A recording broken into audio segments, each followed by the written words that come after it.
everybody, Steve Basic Architect. Yeah, I'm out at our humble house now. You might have caught the first video down in the basement. I was calling that one knees down, right? It's everything that's happening down below our knees.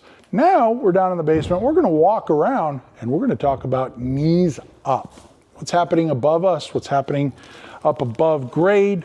You can see little nook here. Not a whole lot of magic. We got some plumbing going. We got our plumbing stack here that's gonna rise up out of the house.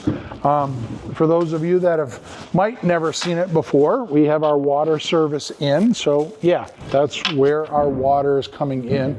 We have service in the street for our water. As I spoke of earlier, these are 10-inch concrete walls, 9 foot tall. 10 inches is pretty much a standard in New England. I know a lot of builders, we do work out in Colorado, oh, we only do 8-inch out here.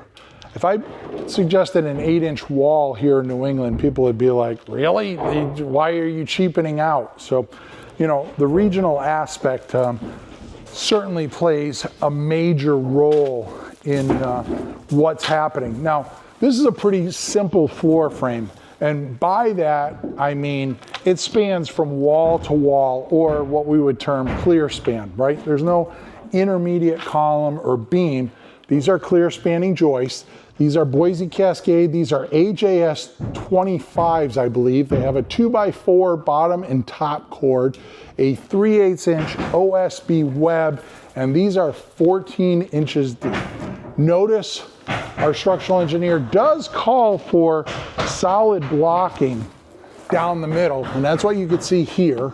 And it basically turns this simple beam into a very modest two-way system. So it does help stiffen the floor a little bit. The other thing I want to call your attention to is notice as we go through here, these are all 16 inches on center, and then we jump to a double.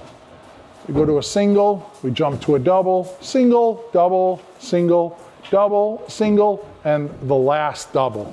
So why are we doing a double joist every other one? So that's 1, 2, 3, 4, 5 additional joists we introduced. Well, right in the area above me, in front of me here, is the area where the kitchen island is.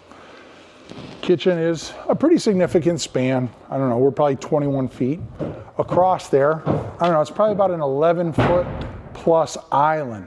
So what happens? Christmas, people come, probably no surprise that we might have a dozen people hanging out around the island. They all have their drinks, they put their cups, glasses down on the island, on the counters, people moving around. And if I walk by them with my 150-pound frame, I might, if we didn't have the double joists, force that floor to deflect a little bit more than I would have wanted. Now, I'm not in fear of the floor ever caving in. We could do the single joist, it would never cave in. So get it out of your head that this is in there, that we're doing it solely because the span is too long. No, this is all about luxury and comfort. So we buy those 5 extra joists so that we stiffen the floor where the kitchen island is. It helps with the load of the island, but more so, all the people that are gonna be maneuvering around that island, you're gonna have stuff on it. We don't want that shaking. And then people say, oh, is the floor gonna cave in, right? No, we don't want that. We don't want our clients to be embarrassed. Our clients come to us as their architect because they, in fact, believe that we're gonna provide and give the best recommendations for the very best product at the best price. Good things cost money, you've heard me say that before. So in my eyes, adding those 5 joists to significantly enhance that floor frame, yeah, it's a big deal to me, right? So totally worth it. Let's talk a little bit about what's happening in spaces here, right? So behind me, you can see we have the stair opening. So beyond the stair opening, we have a utility space. For those of you that are familiar with my videos, I call it dirty basement versus clean basement, right? So we have dirty basement on the other side of the stairs. Stairs are gonna fly from the high point on the left, low point on the right. They come down. The room that I'm standing all the way to that wall and back here to the plumbing is all clean basement. So this is all an area where we don't want anything hanging down below the joists. We don't want any soffits or anything in here that we can help.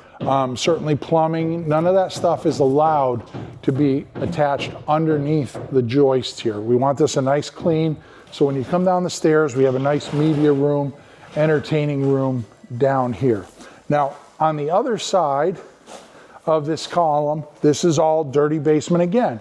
And you can see it's part of the pre-planning. Our sump pump is over there. We have an additional lolly column over there, but that's storage, mechanical equipment, all of that stuff.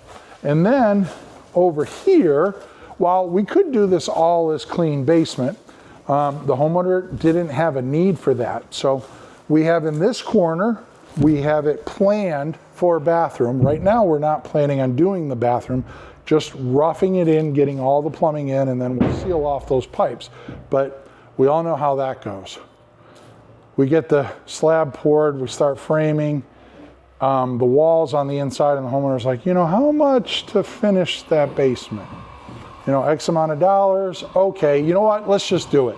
And we end up finishing it. So anyways, we have a tub shower, toilet, vanity, nice full bathroom down there. We have a storage closet over here to help store some stuff for the clean basement. And then pretty much everything from me behind me is another dirty basement. And you can see we have our stairway there that comes down so that we can bring equipment, you know, swap out stuff, store stuff, all of that good stuff down here. So anyways, that's a tour above the knees.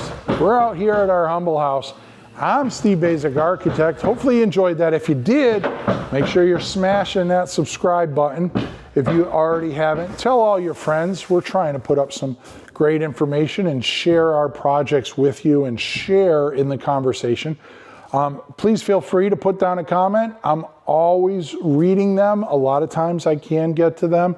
If you guys have a question or something, I don't tolerate that's a stupid idea or that very well. I don't have any problem with you saying that's a dumb idea, but follow it up why, so we can have the discussion and maybe I can sway you or maybe I can learn something. So either way, there's a benefit than just the, hey, that's a dumb idea. That doesn't go anywhere. That is making a joke for you. It's frustrating the hell out of me, and it doesn't get us anywhere, right? So let's try and raise all boats, right? Not just one. So anyways, smash that subscribe button. Until next time, I'm Steve Baczek, architect. Long live our buildings.